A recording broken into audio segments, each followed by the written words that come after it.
তোর এখন আমরা পিছনের দিকে যাব। এটা হইতেছিল একদম পিছনের পার্ট, মানে যেই পাশটা সরাসরি মন্দিরে যায়।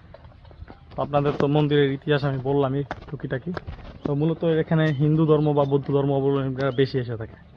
তো এখানে এসে যে যার মতো ছবি তুলে এবং তাদের একটা মন্দির আছে, মন্দিরটাই যা পূজা করে। ইউনেস্কোর মতে সোমপুর বিহারটি দক্ষিণ হিমালয়ের দ্বিতীয় বৃহত্তম বৌদ্ধ বিহার। আমাদের এই বৌদ্ধ বিহারটি 300 বছর ধরে বৌদ্ধদের অতি বিখ্যাত ধর্ম শিক্ষা কেন্দ্র ছিল। তো বুঝতেই পারতেছেন এটার সাথে আমাদের কতটা ইতিহাস জড়িত রয়েছে। তো যতদূরই ঘুরতেছি, ঘুরতে ভালোই লাগতেছে। মানে এক কথায় এত কষ্ট করে আসার পরে যে এরকম একটা সুন্দর জায়গা দেখছি, মানে মনটা পুরো শান্তিতে জুড়াই গেছে।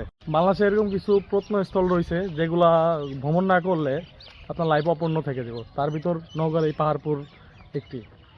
তো আপনি চাই আপনারা যে যেখান থেকেই পারেন আইসা ঘুরে যান। তো ঘোরার সময় পাবেন না, তো সময় আছে, সময় থাকতে ঘুরে ফেলেন। অষ্টম শতাব্দীতে আমাদের দেশের এই বৌদ্ধবিহার দেখতে উপমহাদেশের বিভিন্ন স্থান হতে চীন, তিব্বত, মায়ানমার, মালয়েশিয়া, ইন্দোনেশিয়া, কাম্বোডিয়া প্রভৃতি দেশের বৌদ্ধরা এখানে জ্ঞান অর্জন করতে আসতেন। আপনারা বুঝতেই পারতেছেন ওই আমলে এই বৌদ্ধবিহারটির কতটাই সুনাম ছিল।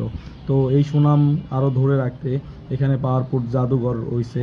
তো আপনারা চাইলে এই জাদুঘরও ভ্রমণ করতে পারেন। এই জাদুঘরে রয়েছে ওই আমলের যত ধরনের নির্দেশনা ও যত ধরনের স্থাপত্য সব এখানে মিউজিয়ামের ভিতরে আছে। এই মিউজিয়ামে ঢুকতে 100 টাকা করে এন্ট্রি ফি নেয়।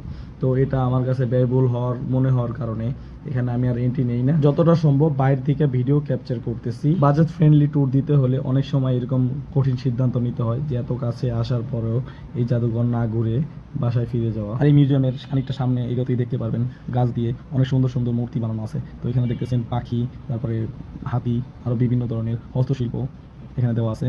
গাছপালা ইউজ করে এত সুন্দর করে অবকাঠামো বানানো, মানে এটা সত্যি একটা ট্যালেন্ট লোকের কাজ। খুবই সুন্দর লাগতেছে এগুলো দেখে, যেখানেই দেখতেছি চোখ জুড়িয়ে যাইতেছে। মানে আপনি এই জায়গার যে মানে গাছগুলো দেখতেছেন, এগুলো এত সুন্দর করে মানে কাটা, মানে কি বলবো, মানে এক একটা চিত্র, মানে এক একটা প্রদর্শন এটা দিয়ে বোঝাইতেছে। এখন আসি খরচের পালা। ঢাকা হতে নওগাঁর ভাড়া 400 টাকা, নওগাঁ থেকে সোমপুর বিহারের ভাড়া 100 টাকা, আর সোমপুর বিহারের এন্ট্রি নিতে 30 টাকা।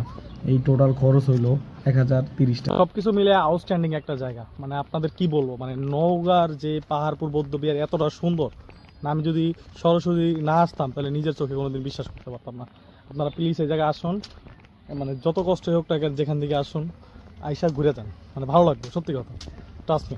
তো এই জায়গাটার রেটিং হইতেছে 10/10। তো আপনারা বুঝতেই পারতেছেন কত সুন্দর রেটিং। তো এখন চলে যাওয়ার পালা, চলে যাচ্ছি। দেখা হচ্ছে অন্য কোনো ভিডিওতে। ততক্ষণ পর্যন্ত সাথে থাকুন, সঙ্গে থাকুন, ভালো থাকুন। কত বেশ, take care, bye bye, see you.